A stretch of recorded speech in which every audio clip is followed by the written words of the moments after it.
Et salut à toutes et à tous, c'est Azuel, j'espère que vous allez bien. Aujourd'hui on se retrouve pour une nouvelle vidéo dans laquelle on va parler du mondial de l'auto. Parce que j'y suis allé, je voulais vous faire bénéficier de ce que j'ai pu voir là-bas, vous montrer un peu toutes les voitures que j'ai pu voir. Donc c'est parti, on parle de ça tout de suite.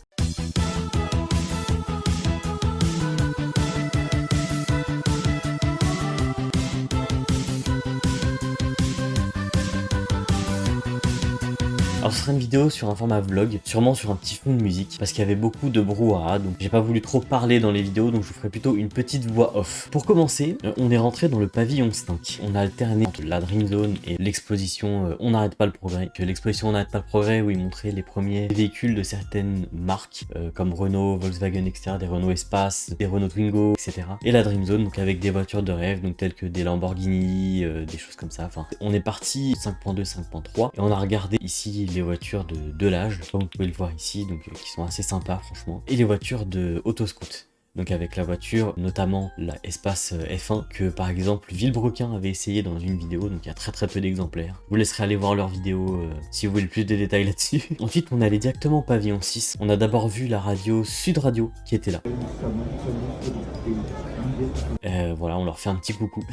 Ensuite, on a vu le stand Renault avec la Renault 4, la Renault 5 et leur concept. Ensuite, on a vu Alpine. On est parti jusqu'au stand d'Alpine et on a vu Alpine. Là aussi, de très belles voitures. Et on a vu le concept car de Renault aussi, le Renault R17. Et j'ai pu même rentrer sur l'estrade, là où il y avait la voiture. Ensuite, on est parti voir Mobilize. Donc c'est des petites voitures sans permis, comme vous pouvez le voir, qui avaient l'air assez sympa franchement. Elles vont jusqu'à 80 km/h, j'ai été surpris. Il me semblait que normalement c'était 45 km/h la bride maximum pour les véhicules sans permis, mais apparemment celles-ci ont eu l'autorisation d'aller jusqu'à 80. Ensuite on est parti jusqu'au stand de Renault Pro Plus, où ils avaient montré un utilitaire, donc un grand van avec 4 couchettes et un seul siège à l'avant pour le conducteur. Donc je sais pas où se mettre le passager quand il dorment pas. Bon, à voir, après c'est pas encore sorti, donc on va voir. Et puis on est passé devant le stand de Xpeng qui affichait un drone taxi dans les airs. Puis on est parti jusqu'au stand de Ford, où on a pu voir la Ford Capri, la Ford Explorer et bien sûr la magnifique Mustang.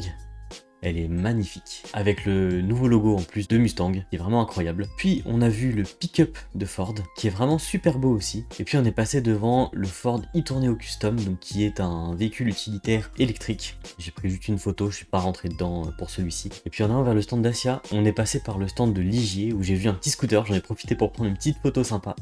Donc après on est parti au stand de Dacia, où on a pu voir leur concept car. On s'est pas trop attardé sur ce stand, parce qu'on avait vraiment pas le temps de regarder toutes les voitures, de faire tous les stands, donc on a fait vraiment au principal. Ensuite on est parti au pavillon 4 et on est parti là-bas au stand de Citroën, où ils affichaient fièrement leurs petites voitures sans permis, les petites voitures électriques là, qui étaient empilées. Il y en a une qui doit regarder tout le temps, là je me sentais pas très bien. Ensuite on a pu voir la nouvelle Citroën C4 ainsi que la C5 un petit peu de côté. Et on a pu voir aussi le studio Citroën de YouTube. Voilà, on leur fait un petit big up, un petit coucou, s'ils passent par là, on sait jamais. Et puis après on est parti chez Peugeot. La première voiture qu'on a vue chez Peugeot, c'était leur voiture de F1 qui était franchement très jolie. Et puis ensuite on est rentré dans la nouvelle Peugeot 208 qui franchement était sympathique aussi. Et la Peugeot 5008 aussi. Et il faut savoir que ces deux voitures étaient complètement électriques. Et on est passé aussi devant le concept car de Peugeot, qui là aussi promet du lourd. Puis après, en allant sur le stand de BMW, on est passé devant une D-Jet. On restait quelques minutes devant, puis après on est parti au stand de BMW. BMW qui montrait là aussi leur voiture de F1 et leur nouvelle iX2, donc c'est le nouveau X2 électrique, j'imagine, mais version Uno. Franchement c'était marrant à voir. Donc on s'est pas trop attardé sur le stand de BMW, on est parti directement au stand de Volkswagen qui était juste à côté, dans lequel on a pu voir leur nouvelle Polo, leur Polo GTI. On a voulu aller au stand Audi. Sur le chemin on a vu un stand de Crédit Agricole, on a regardé les voitures qu'ils avaient. Je sais pas si c'est eux qui font ou pas ces voitures là, j'ai pas vraiment d'informations. Si vous en avez, n'hésitez pas à m'en donner dans la section des commentaires. Il y avait notamment un 4x4, une voiture un peu style Lamborghini, et puis après on est parti chez Audi. Et chez Audi, de loin, on pouvait voir leur voiture de F1, magnifique. Et juste devant cette voiture de F1, donc sur une pente, il y avait leur nouvelle RS e-tron GT. Franchement magnifique, en rouge comme ça, incroyable. Moi je suis un grand fan d'Audi, j'adore, donc franchement voilà. On a pu voir le S6 e-tron chez Audi, de couleur grise, qui était pas mal aussi, qui était joli franchement. Et puis on a vu la voiture de Chris Evans. Pourquoi j'ai Chris Evans? Parce qu'il a fait une pub pour cette voiture. Technology becomes an extension of yourself. Et franchement, Ça promet du lourd. Malheureusement, on n'avait pas le droit d'entrer dedans, donc je me suis juste contenté de prendre des photos. Et pour terminer, on a vu une RS3 grise, un peu métallique comme ça, qui franchement était incroyable. On sentait bien toute l'agressivité, même dans une petite voiture chez Audi. Et puis on est passé devant la boutique Audi, où ils proposaient des montres et d'autres accessoires. Et on a vu leur borne de recharge aussi. C'était pour des téléphones portables, mais ils ont fait comme si c'était une borne de recharge pour voiture, c'était sympa. Ah oui, et dernière voiture qu'on a vue chez Audi, c'était leur Q5. Là, j'étais pas trop fan de la couleur, mais bon, la voiture était sympa quand même. Pour terminer cette visite, on est parti au pavillon 7.1. Et en allant au pavillon 7.1, on a croisé un petit orchestre musical.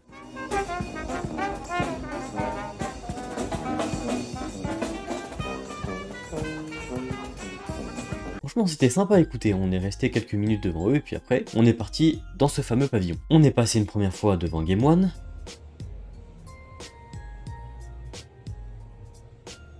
puis on a vu le simulateur de Mercedes. On n'y est pas rentré, on n'a pas voulu trop essayer, il y avait pas mal de queues. On a vu qu'il y avait un karting au loin aussi, mais là c'était sur réservation, il y avait pas mal de queues aussi, c'était un karting électrique. On est parti dans l'exposition Pop Culture, donc c'est là où il y avait toutes les voitures de films, notamment Fast and Furious, Batman, Retour vers le futur, Jurassic Park, et je laisserai mettre pause pour lire à chaque fois la petite histoire sur la voiture. J'ai pris en photo la voiture et l'histoire, donc voilà, vous avez les deux.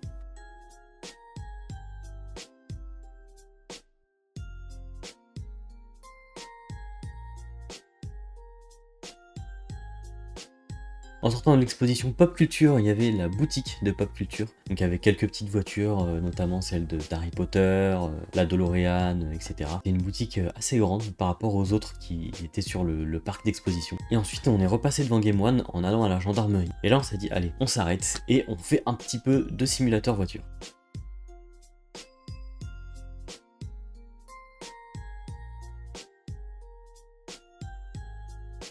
Je conduis, je m'amuse bien. C'est rigolo, on s'amuse. On a été arrêté par la gendarmerie, c'est faux, on est parti les voir. Ils exposaient notamment leur Alpine, leur 5008 et un camion de gendarmerie. On est arrivé à l'ouverture, donc vers 9h30. On a dû repartir sur les coups de 16h à peu près. Donc c'était quand même une grosse journée dans laquelle on a vu pas mal de voitures. J'espère que cette vidéo assez calme et de vlog vous aura plu. Si vous aimez bien ce type de vidéo, n'hésitez pas à me le faire savoir dans les commentaires. Et je referai sûrement quelques vlogs dans le futur. N'hésitez pas à vous abonner à mes 3 chaînes YouTube. Asvial, Asvial Gaming et Asvial Siberia. Et on se retrouve la prochaine fois pour toujours plus de fun avec Asvial.